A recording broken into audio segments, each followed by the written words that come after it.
alkoi tosiaan viime syksyllä ja on tässä nyt ihan niin kuin ensimmäisessä työpaketissaan. Ja menee vielä 2 vuotta tätä sitten työstetään. Tämä on 8 kumppanin hanke 6 eri maasta. Ja tosiaan hankkeen ytimessä on ammatillinen koulutus ja sitten juurikin tällä kumppanismaatalouden, vähän niin kuin laajemminkin uudistavan maatalouden alueella ja alalla. Ja sitten tässä erityisesti mukana olisi nämä älykkäät teknologiat, digitaalisuus. Ja Suomessa me on otettu tämä ensiksi niin kuin ajatus, että tarkastellaan vähän laajemminkin mitä itse kutsun monimuotoiseksi paikalliseksi maataloudeksi, johon kuuluu paitsi niin puhtaat kumppanuusmaataloudet, myös erilaiset muut monimuotoiset paikalliset toiminnot, esimerkiksi niin kuin suoramyyntiin perustuvat ratkaisut ja tämmöiset. Ja tosiaan, mitkä tämän hankkeen tavoitteet on, minkä takia mekin täällä tänään ollaan, on tämä ensimmäisessä vaiheessa juuri tämä tietopohja, että mitä tapahtuu, mitä tarvitaan, ja juuri tässä työpajassa nyt ollaan. Sitten ajatuksena on justiinsa tämän tietopohjan pohjalta selvittää, että minkälaista koulutusta tarvitaan, erityisesti jos ajatellaan näitä teknologioita ja digitaalisuutta. Sitten kehittää tämmöisiä pieniä mikroopintoja, kenttäkoulutusta ja sitten samalla myös olla niin kuin vaikuttaa paikalliseen ja myös ihan EU-tason politiikkaan. Katsotaan, kuinka paljon siinä pystytään sitten toki olemaan mukana. Mutta tässä nämä mitä tähän aiheeseen halusin jakaa. Eli mikä tämä on, miksi olemme täällä. Jos on jotain tosiaan kysyttävää, niin saa kyllä laittaa ääntäkin päälle tai laittaa tuonne chattiin. Mutta jos ei ole, niin päälle. No niin. Näkyyköhän nuo seuraavaksi slaidit sitten Ollin. Joo, näkyy ainakin, mutta yritätkö siirtää eteenpäin?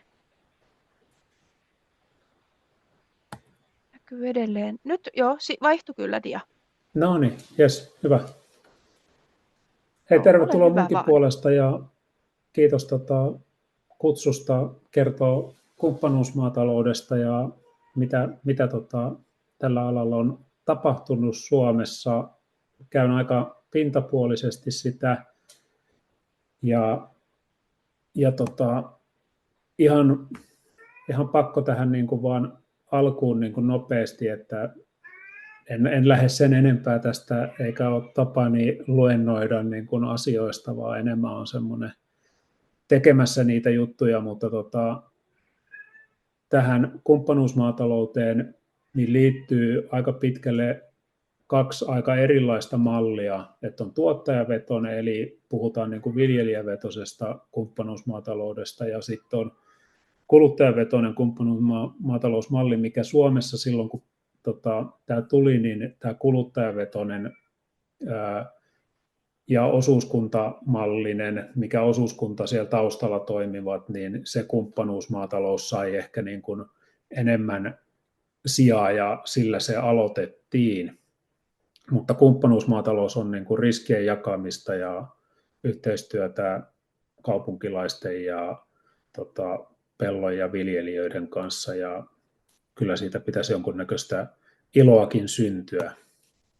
Mutta tässä sitten vaan lyhyesti näitä keskeisiä periaatteita, eli lyhyt reitti pellolta pöytään, sitoutuminen satokauteen,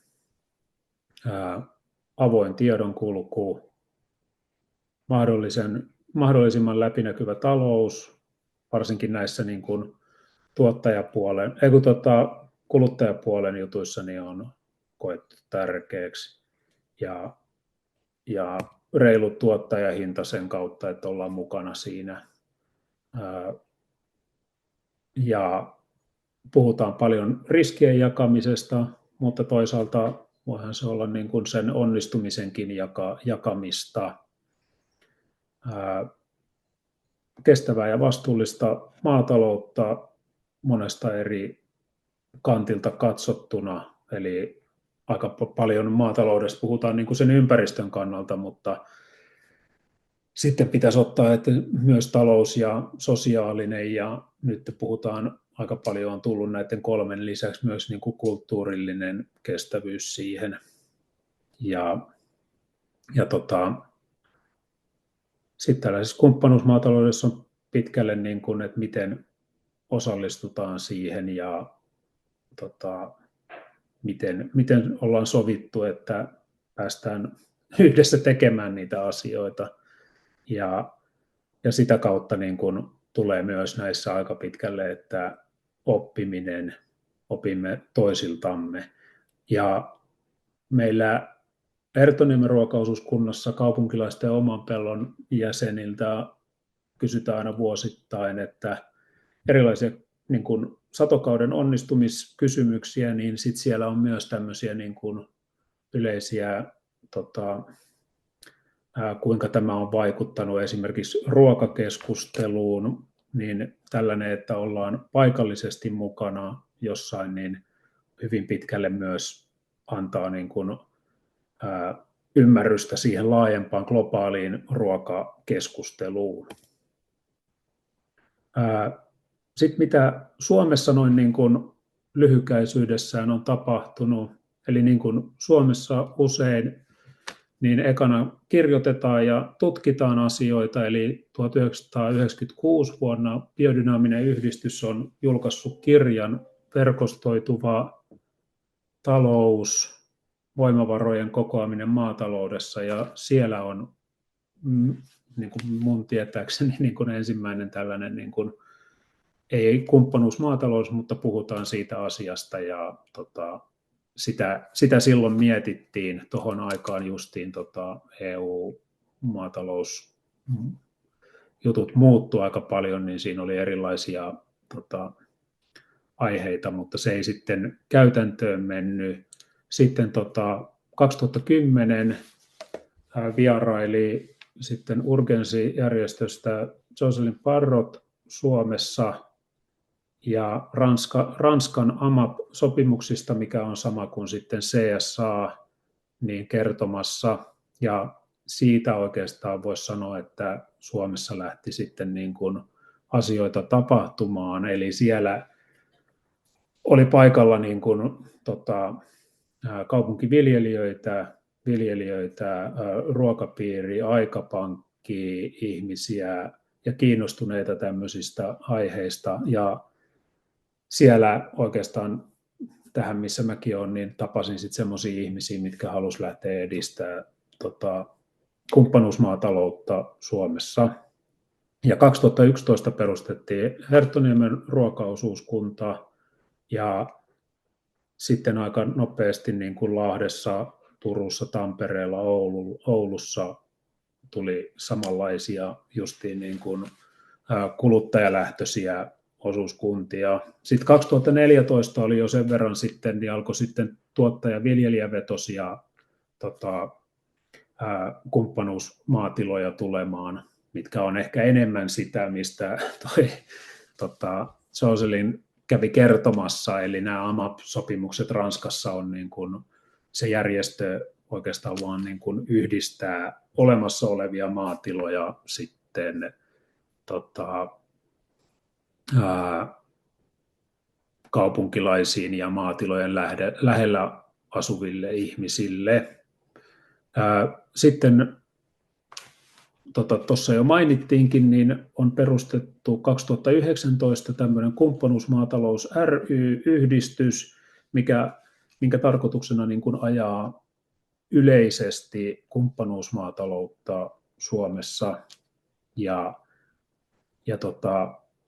semmoinen, että tässäkin paljon hankeihmisiä, niin siinä ei välttämättä pysty olemaan joku maatila, yritys niin kuin mukana, mutta sitten kumppanuusmaatalous yhdistys kannattaa ottaa sitten yhteistyökumppaniksi semmoisissa tapauksissa. Se on sitä varten juuri perustettu, että saataisiin sitä verkostoa ja niitä, ketkä tekee tätä kumppanuusmaataloutta, niin sen kautta sitten mukaan näihin hankkeisiin ja sitten saataisiin sillä niin kuin hyöty niille olemassa oleville tiloille. Sitten hankkeesta mä nostin tällaisen 2019-2021 iso Kumakka-hanke, mikä oli niin kuin kumppanuusmaataloutta niin kuin edistämässä ja nostamassa esille.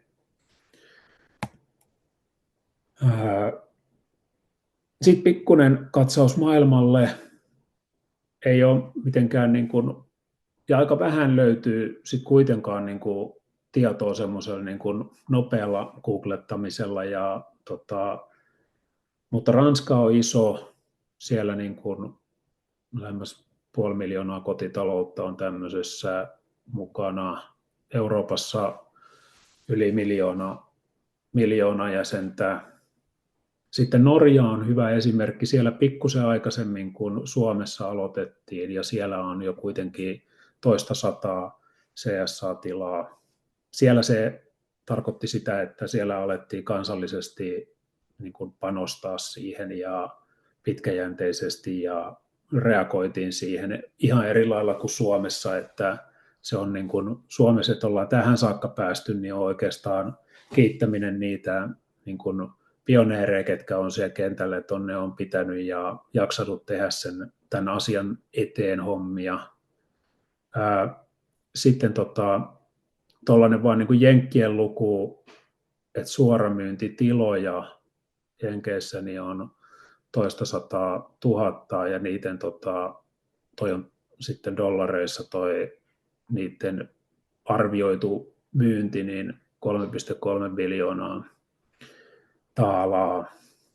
Ja voihan niin kuin tuossa Euroopankin voisi laskea silleen, että jos yksi kotitalous tai jäsen, niin se niin kuin toisi vaikka tuommoiseen niin kuin CSAhan niin vaikka 300 € kaudessa, niin 1 miljoona jäsentä, niin sehän tarkoittaisi sitten, että 300 miljoonaa on se liikevaihto. Sitten mä kokosin muutamia, mitä kumppanuusmaatiloja Suomessa on.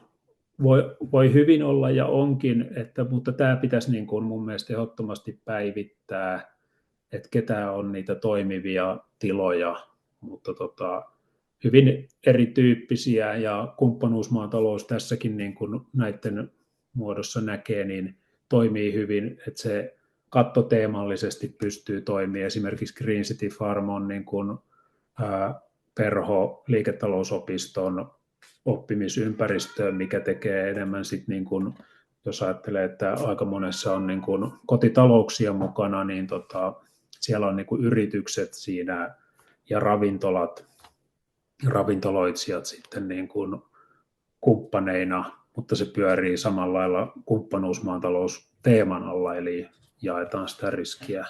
Sitten sitten niitä lisää, mutta tässäkin, niin kuin, että ei Suomessa sitten kuitenkaan, mä sanoisin, että meitä on 20 tilaa, mutta onko kaikki näkyvillä, onko kaikilla niin kuin tietoja saatavilla, että voi olla hyvin paikallisesti toimivia kumppanuusmaatalous, mistä ei monikaan tiedä. Niin kuin. Sitten mä pikkusen kerron, että meidän toiminnasta, että minkälaista mennään toi ohi, niin 2011 perustettu kaupunkilaisten oma pelto. Ensiksi aloitettiin Korsossa 6 hehtaaria, luomu Demeter-tila. Parhaimmillaan on ollut 3 koko kauden palkattua viljelijää ja 200 sato-osuutta lähtenyt sieltä ympäri pääkaupunkiseutua. Sitten toinen pelto nyt alkaa 3. vai 4. kausi sitten Herttoniemessä, 1,5 hehtaaria, enemmän niin kuin penkkiviljelyyn Nordic-menetelmiin perustuva sitten niin kuin monipuolinen tila. Semmoinen 100 sato-osuutta, ja se on oikeastaan niin kuin tuossa meillä koko ajan ollut, että se on melkein niin kuin 100 sato-osuutta, niin se mahdollistaa sen yhden viljelijän palkkauksen, ja sitten siitä niin 50 aina eteenpäin, niin sitten se mahdollistaa sen toisen viljelijän palkkauksen. Tässä on muutamia kuvia, mitä pellolta. Sitten miten toi on niin kuin kehittynyt, eli ensiksi on ollut satokassi yhteen noutopisteeseen, sitten seuraavana vuonna useita noutopisteitä, mihin on toimitettu. Sitten mä nostin nämä niin kuin kumppanuusmaataloudessa hyviä on tämmöinen, että kun tehdään yhteistyötä ja jäsenet on niin kuin mukana siinä, niin sitten tulee aika paljon sellaisia maatilan tarpeita, niin jäsen pienveloilla sitten ollaan niin kuin osuuskunnalle hommattu traktori, ja sitten vuosittain aina nyt se on maksettu pois, ja sitten 2021 sitten uusi laina, missä sitten ostettiin näitä penkkiviljelyn työkoneita, ja sitä nyt se on vielä niin kuin puoliksi maksamatta sitten jäsenille, mutta vuosittain sitten maksetaan mukaan. Tässä oli hauska, että nuo velat oli silleen, että jokainen, kuka antoi velkaa, niin pystyi määrittämään sitten, että 0% korolla tai sitten 1% tai 2%. Ja nyt sitten 2021, samalla kun oikeastaan siirryttiin noihin penkkiviljelyyn, niin tuli sitten Norjassa yksi syy, miksi siellä on lähtenyt aika hyvin kumppanuusmaatalous, niin itse poiminta on siellä niin kuin se, millä aloitettiin, ja se on nyt sitten meillä niin kuin kans hyväksi huomattu, ja toi uusi viljelytekniikka myös niin kuin mahdollistaa sen paremmin. Ja 2024 sitten ollaan kokeiltu myös itse viljelyä yhdessä viljelijän kanssa, eli viljelijä viljelee tiettyyn asti ja sitten kesäkuussa luovuttaa tietyn alan asiakkaalle sitten hoidettavaksi, siitä eteenpäin kastelut, kitkentä, sadonkorjuu on sitten niin kuin, ei viljelijän vastuulla, vaan sitten itse viljelijän. Ja pari vuotta sitten ollaan sitten niin kuin myös tietyllä tavalla niitä resursseja ja tilaa ja työkoneita sitten mahdollistettu myös muiden viljelijöiden käyttöön, eli maatila hautomo, missä on sitten omia viljelijöitä niin kuin samalla tilalla kuin osuuskunnan viljely on. Ja siitä on kyllä niin kuin hyviä kokemuksia ja suosittelen siihen tutustumista. Ja meillä viljelijä on niin kuin personal farmer, mikä ohjaa myös niin kuin viljelyn lisäksi sitten kotitalouksia kestävämpään niin kuin kasvisten käyttöön ja monipuolisempaan ravintoon. Ja yhdessä tekeminen on se kumppanuusmaatalouteen paljon liittyvä. Tietyissä vaiheissa maatila aina tarvii niitä käsiä, niin silloin viljelijä pystyy viheltämään ei peliä poikki, vaan jäsenet sinne pellolle auttamaan ja näkemään sitten, että yhdessä pystytään tekemään joku iso homma niin kuin valmiiksi ja viljelijän resursseja sitten vapautuu muihin. Ja sitten toisaalta myös elämykset, yhdessä tekeminen, toisaalta oppiminen, niin on on kumppanuusmaatalouteen liittyviä asioita ja niitä on helppo liittää tähän. Ruoka yhdistää, niin sitten, että mitä muuta sen ruoan kautta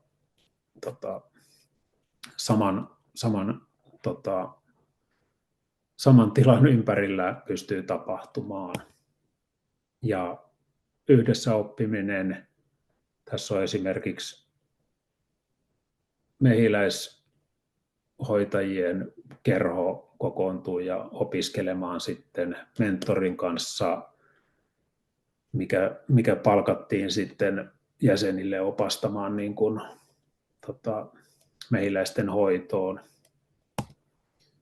Ja jos on yhdessä tekemistä, niin myös yhdessä juhliminen ja yhdessä niistä nauttiminen, mitä ollaan niin kuin pystytty aikaan saamaan. Että monestihan sitä ei niin kuin oikein ymmärretä, ja itsekin niin kuin ei hahmota, että mitä kaikkea niin kuin se 100 ihmistä pystyy mahdollistaa, että ne pystyy luomaan tuommoisen niin kuin ympäristön ja ne pystyy tuottamaan kestävästi ruokaa, ne pystyy saamaan itse niin kuin uusia ystäviä, ne pystyy saamaan sisältöä elämään niin kuin tällaisen kautta ja ennen kaikkea näkemään, että se muutos on niin kuin mahdollista, että se ei ole vaadi niin kuin muuta kuin, että aletaan yhdessä tekemään ja kääritään hihat.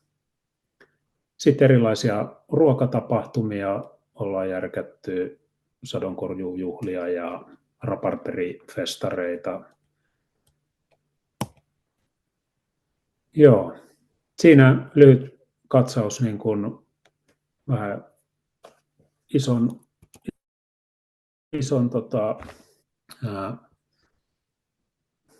maailman kautta ja mitä Suomessa ja sitten paikallisesti on tapahtunut ja mitä näissä pystyisi tapahtumaan. Että siksi olisi hienoa, että tavallaan me pystyttäisiin viemään sitä kumppanuusmaataloutta ja se, että se on täällä Suomessa pientä, niin se ei tarkoita sitä, että se idea olisi huono tai se ideologia, mikä siinä taustalla on. Se ei vaan silloin niin kuin lähtenyt leviämään ihan, mutta mä oon aina, että tämäkin vuosi on potentiaalinen vuosi tähän aiheeseen ja kannustan kyllä niin kuin kaikkia kokeilemaan ja lähtemään niin kuin tekemään tai löytämään sieltä lähialueelta sen oman, että voi kumpa kaikki tämmöisissä webinaareissa ja hankkeessa olevat ihmiset olisi tullut myös mukaan ihan oikeisiin kumppanuusmaatiloihin niin kuin asiakkaiksi, jäseniksi, niin me oltaisiin jo sillä saatu aika paljon niin kuin asioita eteenpäin. Että kyllä se vähän vaatii semmoista, että me uskalletaan myös tulla siitä mukavuusalueelta ja hypätä kohti erilaista kuluttamista ja käyttäytymistä. Mä en usko, että se meille kestävämpi malli syntyy kaupan kautta tai isojen ketjujen kautta. Että se pitää ekan synnyttää niin kuin täältä alhaalta ja sitten sen jälkeen ne kaupat tulee kyllä perässä, mutta ne ei ole se, kuka tekee sen aloitteen. Niin siksi on hyvä, että tämmöisiä hankkeita ja saadaan taas uutta keskustelua tämän hyvän aiheen ympärille. Hyvä. Minä kiitän täältä. Lämmin kiitos. Tämä oli oikein hyvä. Joo, vielä muutama huomio hankkeen puolelta ennen kuin päästään keskustelemaan, tässä tosiaan hankkeen ensimmäisessä vaiheessa niin on tehty hieman tämmöistä niin kuin politiikkatutkimusta, ihan tutkittu, että minkälaista maatalouspolitiikkaa Suomessa tehdään näin niin kuin paperilla ja sitten myös on haastateltu jokuisia viljelijöitä, jotka nyt ei tietenkään kumpikaan päässeet tänään tänään mukaan. Heille tuli sitten ne viime hetken este. Mutta muutamia semmoisia huomioita, mitä meillä on tässä tullut ja joita voi ehkä peilata sitten noissa ryhmissä kohta. Eli on huomattu kyllä, että maatalouspolitiikka keskittyy isoihin toimintoihin ja toimijoihin, että tämmöisiä niin kuin NS-vaihtoehtoisia malleja ei juurikaan siellä oteta huomioon, verrattuna juuri esimerkiksi Ranskaan, jossa kumppanuusmaatalous ja permakulttuuriset ratkaisut ja tämmöiset, ne on ihan semmoista niin kuin standardikamaa. Sitten tämä ympäristöviisas, ilmastoviisas maatalous on tietysti iso teema, ja ruokaturva. Sitten on huomattu, että paikallinen ja tämmöinen puhdas ruoka on kovin trendikästä, mutta olisi ihan mielenkiintoista tietää, että näkyykö se missään. Ollikin mainitsi tästä tavallaan kaupasta ja niin kuin ruokakulttuurin tulevaisuudesta. Se on mielenkiintoinen aihe. Sitten varsinkin tästä digitalisaatiosta. Esimerkiksi erityisesti haastattelussa kävi ilmi, että ei välttämättä aina edes huomata, että käytetään digitaalisia työkaluja esimerkiksi markkinoinnissa ja myynnissä. Jos usein ajatellaan, että digitalisaatio koskettaa vain sitä varsinaista viljelytoimintaa esimerkiksi. Mutta että onko siellä niitä mahdollisuuksia, niin kuin tässäkin puhuttiin tästä verkkosivusta. Sekin on aika perustavanlaatuinen asia. Ja sitten aiheesta resurssit, aika. Aika mainittiin aina niin kuin kaikista vähäisimpänä resurssina tai kaikista niin kuin rajallisimpana resurssina ja toisena sitten vasta raha. Ja justiinsa nämä tässäkin on moneen kertaan mainitut erilaiset yhteistyömallit, mitkä on todella mielenkiintoisia. Toivottavasti pystytte jakamaan niistä vähän lisää tuolla ryhmissä, niin saadaan niistä tietoa sitten ylös. Että voisiko siinä olla jotakin sitä ajatuksen ydintä. Ja sitten monasti myös huomattu tukiviidakko ja byrokratia, että moni pieni toimija jättää kokonaan kaikki tuet hakematta, koska joko se on koettu liian rajoittavaksi tai sitten ylipäänsä sitä pinta-alaa ei ole niin paljon, että mitään tukia saisi edes haeta. Tässä ihan muutama tämmöinen syöte vaan. Ajatuksena tosiaan, meiltä nyt lähti jokunen osallistuja lähti, mutta me mennään silti 3 ryhmään. Meillä on nyt melko pienet ryhmät, mutta toivottavasti jakakaa ja keskustelkaa ja esittäkää ajatuksia. Ajatus on tosiaan, että meillä on 3 kahvipöytää. Ja Anssi ja Hanna ja Tuula on siellä niin kuin tavallaan kahvipöydän kirjureina. Ja te saatte niin kuin mahdollisuuden käydä kaikissa näissä kahvipöydissä keskustelemassa aiheesta. Yhden kahvipöydän ajatus on kaupan ja kuluttajien sekä myös politiikan päättäjien saa ajatella myös laajemmin ylipäänsä näitä mahdollisuuksia auttaa tai myös estää monimuotoista paikallista maataloutta, kumppanuusmaataloutta, erilaisia pienimuotoisia malleja, yhteisömaataloutta, näin edelleen, niin Suomessa. Toinen pöytä keskustelee digitaalisuudesta kaikissa sen mahdollisissa muodoissaan, tarpeet, mahdollisuudet, rajoitteet, hankaluudet. Ja kolmannessa pöydässä sitten keskustellaan laajasti aiheesta resurssit, voimavarat, kannattavuus, toiminnan kehittäminen, haasteet, mitä siihen aiheeseen tuleekaan mieleen. Niin, lopetetaanpa nyt tuo